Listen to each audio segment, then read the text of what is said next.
So our first reader tonight is Vince Vieceli. He's a former stand-up comedian who got his start after Dennis Miller used his material on Saturday Night Live.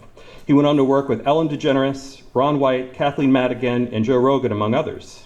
He's the author of Stand-Up Comedy in Chicago, the first book ever published on the subject. He's currently working on a collection of humorous essays. So please welcome Vince to the stage.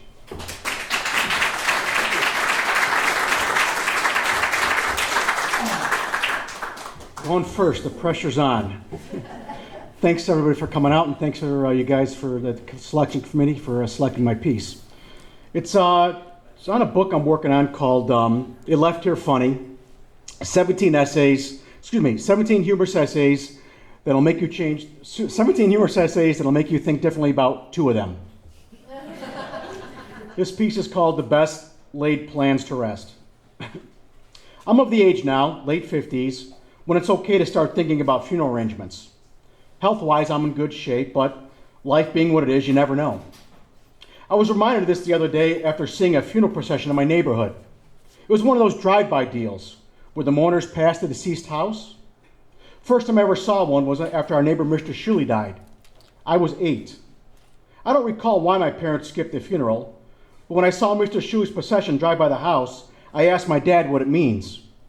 My dad said it means we can keep all the tools we bought from Mr. Shuley. I've thought about my arrangements before, so I guess I just need to put them in writing. If I die tomorrow, my family knows to cremate me and spread my ashes near Santa Fe, New Mexico, because I love it there. Why I haven't put that plan in writing is a tricky question. A wife and kids aren't the issue. I have neither, and even if I did, I'd still want to be cremated because they wouldn't visit my grave. Let's be honest. Nobody visits the graves of their family as much as they should. Groundskeepers spend more time there than we do. I'm no different. After my mom passed away, I visited her grave every week. Then it was every month, which quickly became just the summer and the fall. Now, I know it's cheating, but I visit her grave using Street View on Google Maps. The main reason I haven't put my plan in writing is because of a story I once heard about W.C. Fields.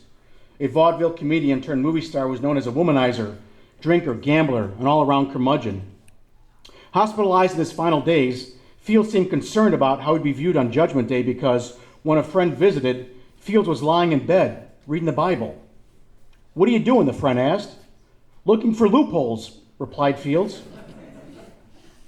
I've conducted my life just the opposite of Fields, so this isn't about hedonism. It's about making choices you won't regret later. Sure, things like funeral arrangements can always be updated, but I'd rather decide now and be done with it. Cremation, then, is the right choice for me. Yet I wonder if I'd feel the same way if our funeral traditions were different, if they changed. As of now, I think they're so outdated and absurd that I want nothing to do with them, especially funeral processions. 200 years ago, when populations were thinner, towns smaller, and life simpler, it wasn't a huge undertaking for mourners to walk behind the coffin until it got to the edge of town, where the cemetery was. Walks like that lasted 10 minutes. Today, it takes 10 minutes to carry the casket from the funeral home to the hearse. Then, instead of going to the edge of town, the casket goes to a cemetery 20 miles away. Meanwhile, every relative, friend, and neighbor of the deceased is in tow, driving single file down the line like it's some sort of weird parade of death. For some reason, we consider funeral processions to be like mousetraps. A better one can't be built. The procession your grandfather had is the procession you'll have, and it's the procession your parents had. Figuratively and literally, processions go on and on. For me, it's reached the point when I yield to a procession, I ask myself, how long is this thing going to last? I don't know if I'm asking about the procession or the proctor itself. Everything in our lives has progressed except the funeral procession. Remember that drive-by I told you about earlier? It's a good example because near the middle of the procession was an electric car, our future. 3 cars behind that, there was a young kid holding his cell phone out the window and filming the whole thing. Or live streaming it, I don't know. I just felt like I was watching the next Zapruder get a start. Sadly, processions are the only gathering of family and friends in which you might lose somebody. Rare is the procession in which mourners don't arrive late to the cemetery or never make it at all. In comparison, no maids of honor have gone missing halfway down the aisle, and no Thanksgiving dinners were delayed because Uncle Fred knew a shortcut to the table. Whoever said death brings our family together never saw a procession. The truth is, mourners don't get lost. They get cut off by non-mourners and people like my Uber driver, who, when I pointed out they cut a mourner off, said, "Oh, it's okay. If the driver was more important, he'd be closer to the hearse." Given the prevalence of road rage, I'm surprised that non-mourners never gotten pissed, jumped in their car, and mooned a procession. My lawyer, God bless him, is worried that I might be encouraging some people with that last sentence, so he recommends that you only moon processions from the safety of an overpass. Good point, because processions bring out the worst in people, even if it's only their suspicions. I once met a woman who swore that some families intentionally lengthen processions that jump respect for the deceased. Weird, yes. Impossible, no.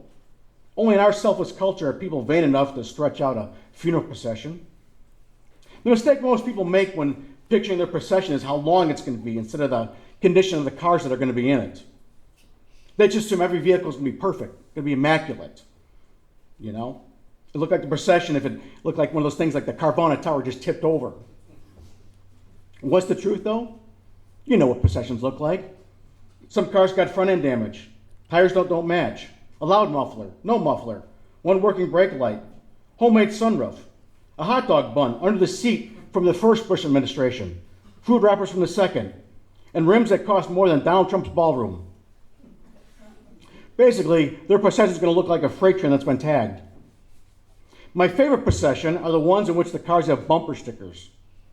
From them, you can learn a lot. For example, one time I saw a car with a bumper sticker that said, "At Phil's Colonial Ice Cream Shop, I finished the 5-pound tub."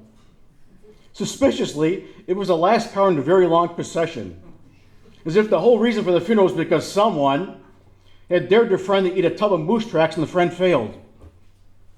If people are short-sighted about their processions, they're absolutely blind when it comes to buying headstones. For the record, I love big old headstones. It's the new big headstones that I don't like. I don't know why people buy them these days. I really don't. Why spend money on a large, expensive headstone when the smaller, cheaper ones display the same information? If people are buying big headstones to show how wealthy and successful they were, okay, I get it. But it makes no sense because you and I aren't going into cemeteries looking for role models. If anything, we're looking for role models who cheated death.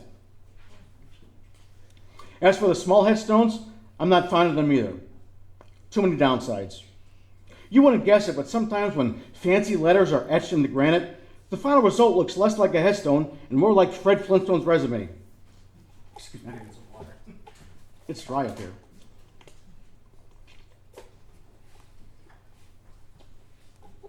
The beauty of cremation is I don't have to worry about headstones or processions or the one tradition that bugs the hell out of me, which is putting perfectly good clothes on dead people when you bury them. Personally, I feel bad for the clothes. They're the best looking ones in the closet. What do? Bury them forever. The clothes are better off back at the store on the bald, faceless mannequin. Here's a good question. You ever thought about how much clothing we've buried? Probably too much, considering we've done it month after month, year after year, decade after decade. All in all, it's clothing as far as the eye can't see. Sadly, we've given our planet more clothes than the homeless. It's a miracle that volcanoes haven't burped out brassieres or mountains haven't unleashed massive trouser slides. Someday maybe they will. Until then, all the clothes we buried are still down there, put there as part of our wonderful funeral tradition. One night I got buzzed. Not drunk, just buzzed enough to wonder if all that clothing we buried is the reason why the planet's getting warmer. Who would have thought the clothes are doing exactly what they're supposed to do and keep the warm air in and the cold air out? We'll never change how we bury people. It's too personal a decision. The big reason we put clothes on dead people is our belief in the afterlife. Well, that and nude bodies in an open casket is frowned upon. Personally, I think when dead people get to where they're going, they're given white robes. If we're just the opposite and everyone arrived wearing their own clothes, the promised land would be a psychedelic through the ages fashion show, with powdered wigs, breeches, corsets, flapper dresses, zoot suits, miniskirts, turtlenecks, cowboy boots, parachute pants, flannel shirts, and best of all, trucker hats. To steal a line from the movie Field of Dreams, is this heaven? No, it's the fitting room at Goodwill. Considering how negative I've been about headstones and processions and non-naked corpses, I feel obligated to end with some ideas about how to change our funeral traditions. Only I don't have any. But I am wise enough to know when I'm out of my league and in someone else's league. Someone like Roger Algram, a man whose family has been in the Chicago funeral business since the early 1900s. For any tradition to change, what's needed is strong leadership and visionary ideas, which Roger has demonstrated he has. When Roger owned a funeral home in the 1960s, he converted the basement into a 9-hole miniature golf course. He did so as a fan of the sport, and in time, he let mourners go downstairs and play. Today, nearly 60 years later, the funeral home and the golf course are still there in Palatine. That, my friends, is real progress, and frankly, I love it. Thanks to Roger, when mourners like me attend a wake, we no longer have to sneak off to a makeshift putt-putt golf course in the parking lot. Thank you guys for your time.